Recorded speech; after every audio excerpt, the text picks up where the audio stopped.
भगवान की जय। जब बोलो पंच परमेष्ठी भगवान की जय।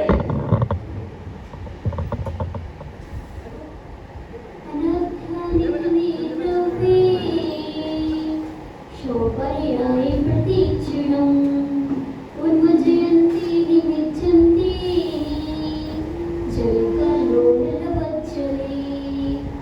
धर्माधर्मिणभासाना अर्थपर्याय गोचरा व्यञ्जनेन तु सम्बन्धो द्वादन्यो जीवपुत्कला द्वादन्यो जीवपुत्कला।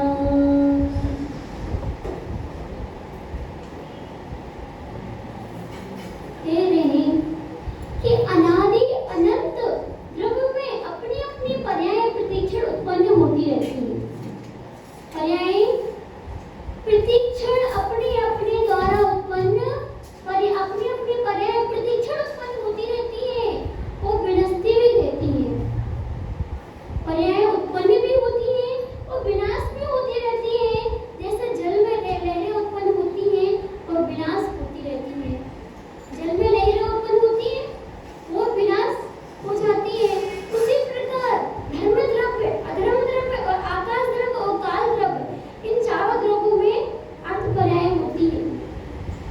और किंतु भिन्न भिन्न जीव और पुद्गल इन दोनों द्रव्यों में व्यंजन पर्याय होती है। इसी प्रकार जो हमारी पर्याय होती है वो हमेशा बदलती रहती है। आज हम मनुष्य पर्याय है, तो अब दूसरी कौन सी पर्याय होगी वो आपको पता नहीं, लेकिन पर्याय हमेशा बदलती रहती है। पुद्गल की भी पर्याय बदलती है। आप चावल बनाते हो, चावल पहले कच्चा होता है, चावल पहले कच्चा होता है, और जब उसकी पर्याय बदलती है तो वो पक जाता है। प्रति समय प्रत्येक जीव की परिणमन क्रिया हो रही है। वैसे आत्मा भी हमारा परिणमनशील है। तो आत्मा को हमें किस ओर परिणमन करना है?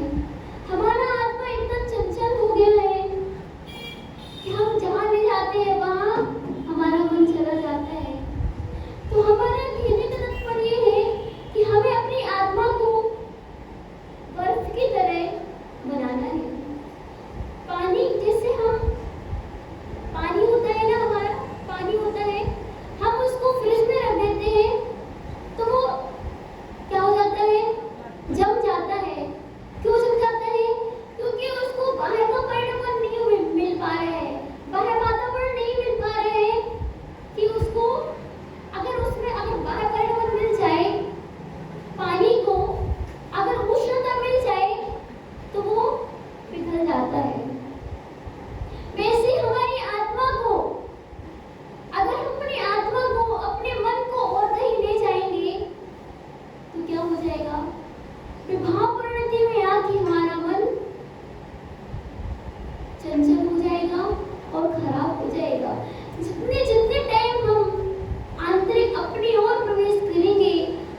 कि कोई बाहर वातावरण भी आ जाए, अन्य अन्य प्रकार के लोग भी आ जाएं, तो हमारे मन को डगमगा ना सके। संयमं करण ग्रामे मेकाग्रत्वेन चेतसा आत्मानमात्मवनं ध्यायेदात्मनि स्थितम्। आत्मवान आत्मा करण ग्राम इंद्रियों के समूह को संयमित कर,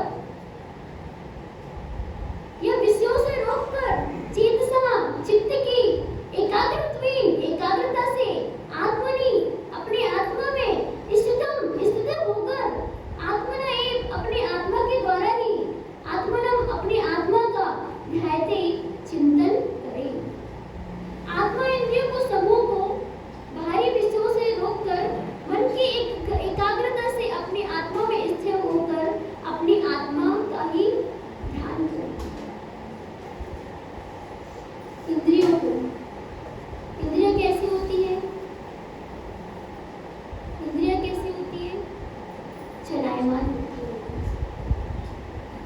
तो हमें अपनी इंद्रियों को सबसे पहले, अगर अपने मन को कंट्रोल करना है, तो सबसे पहले हमें अपनी इंद्रियों को कंट्रोल करना होगा।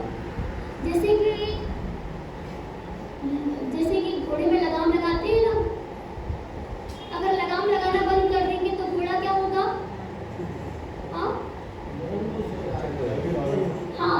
इधर उधर चला जाएगा। वैसे ही हमें अपने मन को, अपनी इंद्रियों को लगाम लगानी है। उस घोड़े की भांति कौन सी लगाम लगानी है? किससे लगाम लगानी है? संयम रूपी लगाम लगानी है। अगर हम अपने मन को अगर कंट्रोल करते हैं तो एक ही मात्र साधन है, वो कौन सा? संयम। संयम के माध्यम से हम अपने आप को कंट्रोल कर सकते हैं। आप शरीर की आत्मरक्षक तो ढूंढ सकते हो, शरीर को रक्षा करने वाले तो आप ढूंढ सकते हो, एक बॉडीगार्ड बना सकते हो। शरीर की रक्षा करने के लिए आप बॉडीगार्ड ढूंढ सकते हो, लेकिन आत्मरक्षा करने के लिए और कोई नहीं मिलेगा, आपको स्वयं ही करनी होगी। क्यों? आत्मा की रक्षा कौन करेगा? आपको स्वयं ही करना होगा। इसलिए तन का ध्यान रखने वाले बहुत मिल जाएंगे, चेतन का ध्यान तुम्हें खुद ही रखना पड़ेगा। बिना संयम धारण करे आत्मा का ध्यान नहीं हो सकता। संयम के आत्मानुभूति को जो मान रहा है वह अपने आप को धोखा दे रहा है। बिना संयम की आत्मानुभूति को जो मान रहा है, बिना संयम की आत्मानुभूति को जो मान रहा है, वो अपने आप को धोखा दे रहा है। घर में रहो, लेकिन घर में भी निज घर में रहो। घर में रहो। महावीर स्वामी ने क्या बोला था कि घर में कैसे रहना चाहिए? अगर आपको आत्मतत्व का बोध करना हो तो घर में वैसे ही रहो। कैसे रहो? अतिथि बनकर। घर में अतिथि बन के रहोगे तो आत्मतत्व का बोध कर पाओगे। जब गौतम स्वामी ने पूछा कि गृहस्थ लोग अपना आत्मकल्याण कैसे कर सकते हैं, जो दीक्षा नहीं ले पा रहे वो अपना आत्मकल्याण कैसे कर सकते हैं, तो महावीर स्वामी ने कहा कि अगर जैसे भरत घर में ही वैरागी हो गया था, वैसे ही भरत कैसे वैरागी हुआ था? घर में रहकर भी घर में नहीं रहा। अगर आप घर में रह रहे हो तो अतिथि बन के रहो, कोई किसी से कोई मतलब नहीं। अपनी निज आत्मा में घर में रहो तो निज घर में रहो। आने वाला आए, जाने वाला जाए, अपने में रहो। कोई आ रहा है तो कोई मतलब नहीं, कोई जा रहा है तो कोई मतलब नहीं। किसी के मत कहो कि जाओ, आंखें थोड़ी झुका लो, आंखें थोड़ी झुका लो। हम कहते हैं हमारा मन चंचल है, भटकता है, हमारा मन ये ब्लूटूथ वाला चालू कर दो। हमारा मन चंचल है, भटकता है, तो क्या करो, मंत्र दे दो माता जी। क्या बोल रहे हैं? माता जी मुझे कोई मंत्र दे दो। तो हम कह रहे हैं मन किसका है? मन किसका है? आपका है। तो मन किसको लगाना पड़ेगा? हमें लगाना पड़ेगा कि आपको लगाना पड़ेगा? आपको लगाना पड़ेगा। तो मन आपका है, आपका शरीर है, आपका सब कुछ है। आप चाहो तो मन को लगा लो और आप चाहो तो मन को नहीं लगाओ। वो आपके ऊपर ही निर्भर है, आपको अपना मन कहाँ लगाना है, कैसे लगाना है। आप ही अपने आपका जीव आपको ही करता धरता है, आप ही अपने मन को करता धरता हो। इधर मैं उपदेश सुनाती हूँ, मेरा काम है उपदेश सुनाने का। भगवान का काम है आपको आत्म तत्व का बोध कराने का। तो अगर मैं सुना रही हूँ और आप नहीं सुनोगे तो जबरदस्ती कोई घोल के पिला तो नहीं देगा। भोजन आप कर रहे हो, चबाना तो आपको ही पड़ेगा। जब आदिनाथ भगवान अपने मारीची अपने पोते को नहीं सिखा पाए तो हम कौन सी खेत की मूली हैं, या आचार्य भगवान बड़ी बड़ी माता जी महाराज जी कौन सी खेत की मूली हैं जो आपको सिखा पाए। एक बच्चा होता है, छोटा सा बच्चा होता है, उसको पढ़ाना सिखाते हैं, लेकिन बच्चे का क्षयोत्सव होगा तभी तो वो पढ़ पाएगा ना, तभी तो वो याद कर पाएगा। अब उसको घोल के पिला तो सकते ही नहीं। दृढ़ निश्चय तो आपको खुद लाना पड़ेगा, किसी भी व्यक्ति के साथ जबरदस्ती नहीं कर सकते।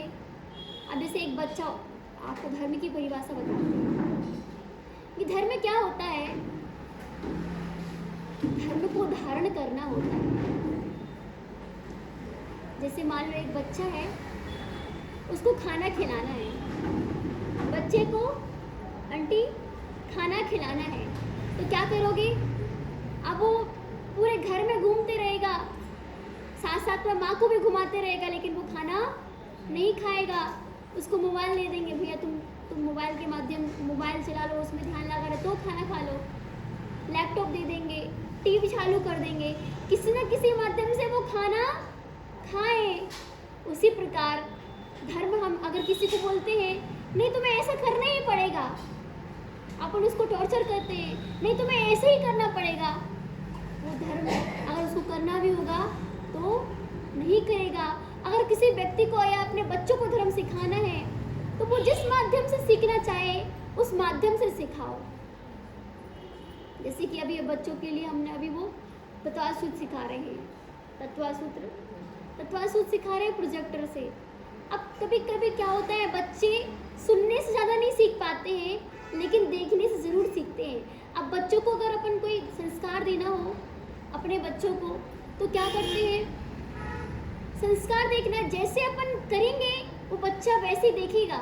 हमारे माता पिता मंदिर जाते हैं तो वो भी मंदिर जाएगा। अपन उनको डांट के या प्रेशर देके नहीं समझ सकते। वैसे ही धर्म भी अगर कोई व्यक्ति नहीं कर रहा है तो हमें अलग अलग तरीका उसको देना चाहिए कि अलग अलग किसी न किसी माध्यम से वो धर्म कर सके। अगर हम मंदिर जी आ रहे हैं, कोई व्यक्ति अभिषेक कर रहा है, हमने ऊंची आवाज़ से उसको बात कर दी तो वो दूसरे दिन से वो मंदिर नहीं आएगा। अब उसको अपन को स्थितिकरण करना है। हमारा जो सम्यक दर्शन का 8वां तो वो एक अंग है, वो स्थितिकरण 8वां अंग है। तो अगर किसी व्यक्ति को अगर मंदिर नहीं आ रहा है, उसको मंदिर लाना है, तो एक अपन चाहते हैं कि किसी का भविष्य अच्छा हो, वो व्यक्ति ऊपर की ओर जाए, अग्रसर हो, धर्म की ओर अग्रसर हो, तो उसको घर में जाके बोलना है भैया तुम मंदिर आओ।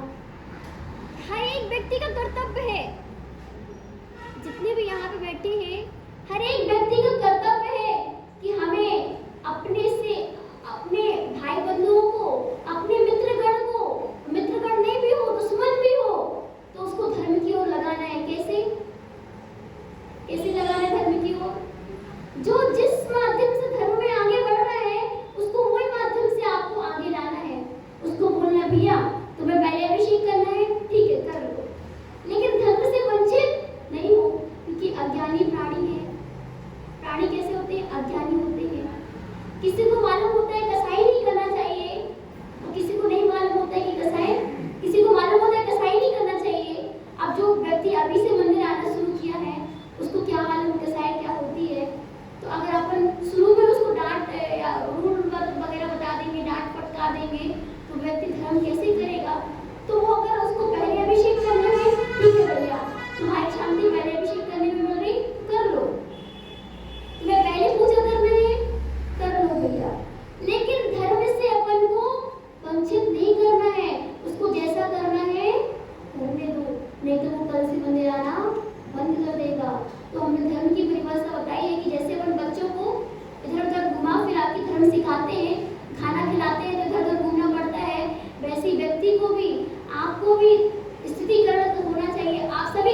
मैं बोलूंगी एक बार आके तो देखो। आप बोलोगे हमें स्वाध्याय ही नहीं सुनना, मैं बोलूंगी एक बार सुन के तो देखो। अगर वो सुन के देखेगा तो उसको आत्मानुभूति होने लगेगी, अच्छा लगने लगेगा। आप बोलोगे मुझे धर्म नहीं करना माता जी, हमारे पास टाइम ही कहाँ है, हम ऑफिस जाते हैं, हमारे पास मंदिर अंदर आने का टाइम नहीं है। मैं बोलूंगी भैया आके तो देखो, आपको अच्छा लगेगा। ऐसी आपको धर्म में लगाना है व्यक्ति को। जो नहीं करता है आप बोलो नहीं करके तो देखो, आपको अच्छा लगेगा। बेटा नहीं खाता, मैं कहीं थोड़ा सा तो खा के देखो। बेटा खा लेता है, उसको वह चीज अच्छी लगने लगती है। उसी प्रकार हम कह रहे हैं कि अगर आपको धर्म की शरण चाहिए है तो अगर आपको धर्म की शरण चाहिए है, आप 7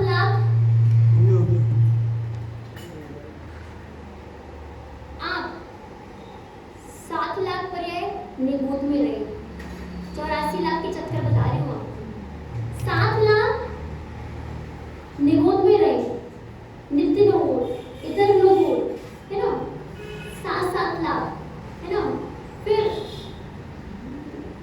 वनस्पति काय की 10 लाख आप वनस्पति काय में रहे। फिर 2 इंद्रिय, 3 इंद्रिय, 4 इंद्रिय आप कहाँ रहे? हाँ विकल्प रहे।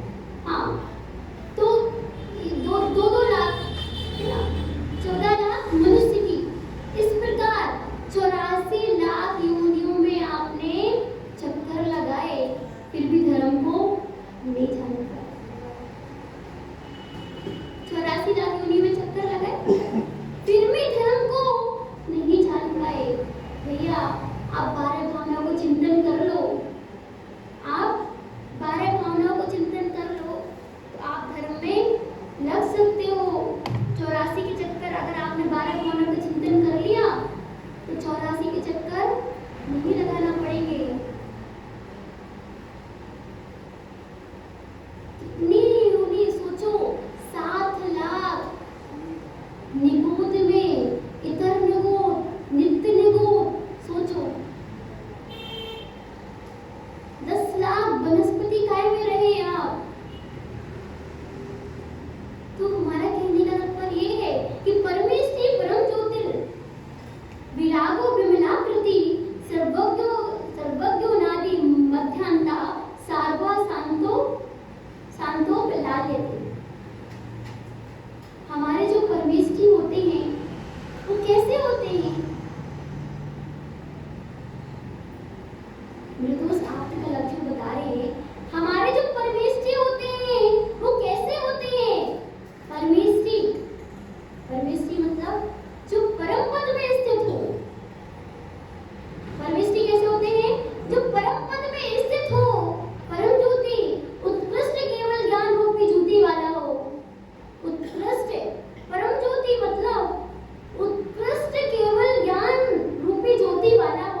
कितने जीव?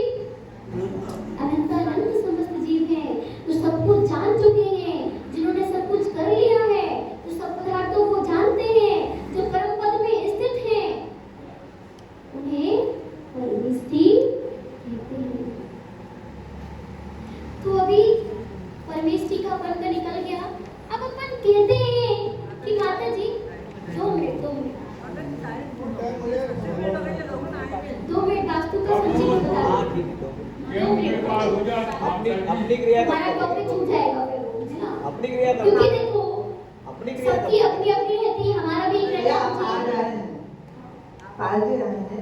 ये लोगों ने आना बंद हो गया। शुरू में 20 लोग आते थे, आज यहाँ पे 10 में नहीं, तो लोगों को विधान में नहीं आ रहा, तो देर हो गया।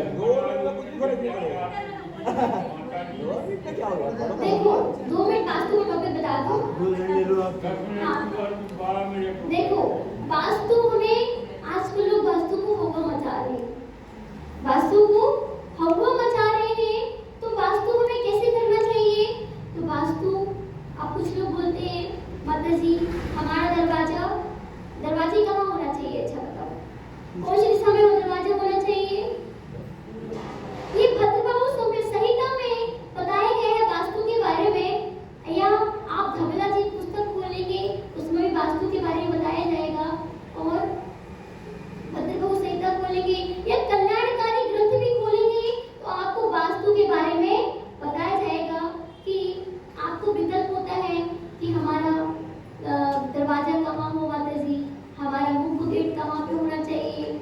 हमारा मुख्य गेट हमेशा पूर्व और उत्तर की दिशा होना चाहिए। कहाँ होना चाहिए? पूर्व उत्तर दिशा की ओर होना चाहिए। अगर हमारा दक्षिण और पश्चिम में है तो आप क्या करोगे? दक्षिण और पश्चिम में आपका गेट है तो सामने वाले एक दूसरे का गेट एक सामने सामने हो जाएगा, उसका दोष नहीं लगेगा। और नैऋत्य में गेट नहीं होना चाहिए, कभी भी आपका गेट नैऋत्य में नहीं होना चाहिए। और आपका जो किचन होता है, चौका, वो कहाँ होना चाहिए? हमेशा आग्नेय कोण में होना चाहिए। हमेशा आपका चौका आग्नेय कोण में ही होना चाहिए। और अगर आपका, हमेशा कहते हैं कि हमेशा दक्षिण दिशा जो होती है, दक्षिण हमेशा भारी होना चाहिए। अगर आपका दक्षिण पक्ष भारी नहीं है तो आप वहां पे खिड़की लगा दो, है ना, खिड़की लगा दो। और आपका नैऋत्य कोण हमेशा ऊपर होना चाहिए, ऊपर की ओर ऊंचा होना चाहिए। अगर आपका नैऋत्य कोण ऊंचा नहीं है तो वहां पे एक झंडा लगा दो या फिर क्या कर दो, एक पानी की टंकी बना दो, तो आपका नैऋत्य कोण ऊंचा हो जाएगा। कभी भी फ्लैट बाथरूम होती है, वो कभी भी धरती के, मतलब जो अपन वो बनाते हैं स्टोर रूम या उसके ऊपर नहीं होना चाहिए, बेसमेंट के ऊपर ही। आपके जो मेन जो गेट होते हैं ना, उसके नीचे गड्ढा नहीं होना चाहिए, है ना। बेसमेंट जो अपन निकलने की जगह होती है ना, उसके नीचे गड्ढा नहीं होना चाहिए। अगर आपका पश्चिम में दक्षिण मुखी हो दरवाजा, तो आपके घर के सामने ठीक सामने गेट बना देना चाहिए। और आग्नेय, नैऋत्य, वायव्य इन तीनों कोणों में गेट नहीं होना चाहिए। दक्षिण में आग्नेय की ओर हो रहा है तो क्या करना चाहिए? अगर आपका गेट दक्षिण और आग्नेय की ओर हो रहा है तो क्या करना चाहिए? बीच में एक केंद्र में गेट बनाना चाहिए। और 20/42, अब आपका दक्षिण दिशा है तो आपकी 42 फुट की हो, तो आपको क्या करना चाहिए? 21 आग्नेय कोण और 21 नैऋत्य कोण की दिशा लेना चाहिए। फिर क्या करना चाहिए? उनके 7 भाग करना चाहिए। 7 भाग करके, मतलब 7 भाग करके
माता जी एक बात है, धर्म का विषय अपन ले रहे हैं, आपने वास्तु का विषय इसको ले बंद रहे बंद हैं। कर दो।